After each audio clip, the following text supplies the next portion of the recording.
Dr. Chris Yeager here with ISO Baseball. You can reach us at isobaseball.com.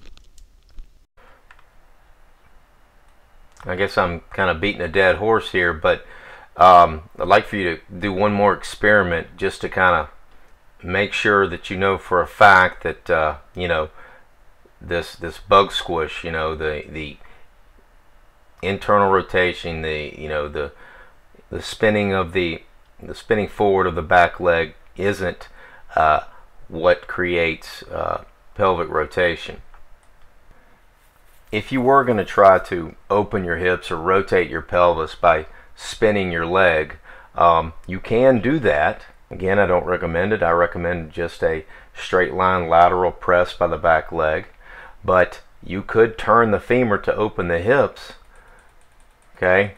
But you would actually be pushing in this direction. In other words, you would want to be turning your foot in the opposite direction that the great majority of hitting instructors think the hips are rotated. If the foot is gripping the ground like this, okay, applying force, and you can stand on one foot and do it, okay, you would actually turn your foot back towards the catcher in order to open the hips, okay?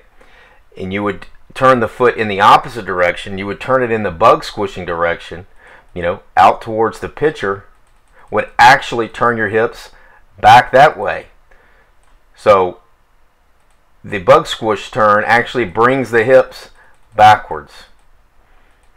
Another way to think about it is, if the foot is really applying force, if it's really weight bearing, the pelvis would turn in the opposite direction that the foot is applying force. So if the foot is applying force this way, the hips would open, okay? If I'm going the other way, if I'm turning the foot up the other way, it would bring the hips back. So as we go back here and we look at our amateur and we see what's really going on here, he takes his little false stride, but before anything can happen, he's got to get that foot back, down onto the ground, okay? And he actually, even if you can kind of see that back leg kind of before it begins to turn, he gets a little bit of weight into that front side, okay? Albeit ineffective and inefficient, he's still got to get weight there because that leg pushing against the ground is still what is opening the hip. And essentially, you've got to let this foot, slide. In other words, if that foot is weight bearing and you're turning it this way, it would not allow your hips to open. So that back foot's got to slide or give way to a certain degree. Okay, so again, the foot gets down, he does get a little weight to it, and then that leg is still opening the hip from the front here, driving it open. Now you do see here, see how much the hip goes backwards? Okay, not like our high level pattern we saw in our motion analysis example. See how the hip really goes backwards, it doesn't catch up? Okay, that's again because that back leg did not drive the hip forward. There was no drive. All that goes on here, there's no drive from the backside. We think we're just going to spin this foot to create rotation, and so this hip never gets driven forward. So we don't get an axis of rotation, out here with this nice tilted axis out here. We get an axis of rotation, right here, okay, which brings the hips back this way. So what is really absent here is, he's got to open the pelvis really biomechanically, in the same way. He can't truly open it by spinning the foot inward.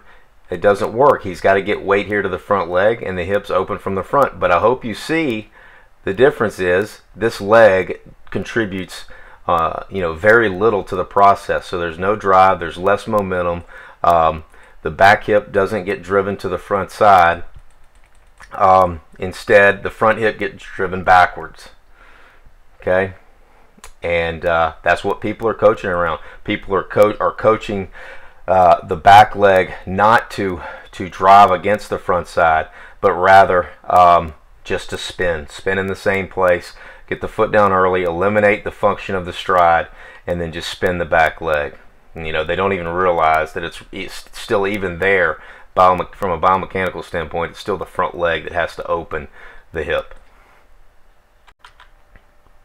Or, you know, another way to say it is it's really the, you know, the legs, you know, working against the ground, you know, that have to open the hips, not trying to spin the legs, but, you know, the legs pushing against the ground. And so even here we see really the front leg pushing against the ground to open the hip, and the back leg giving us, you know, minimal contribution.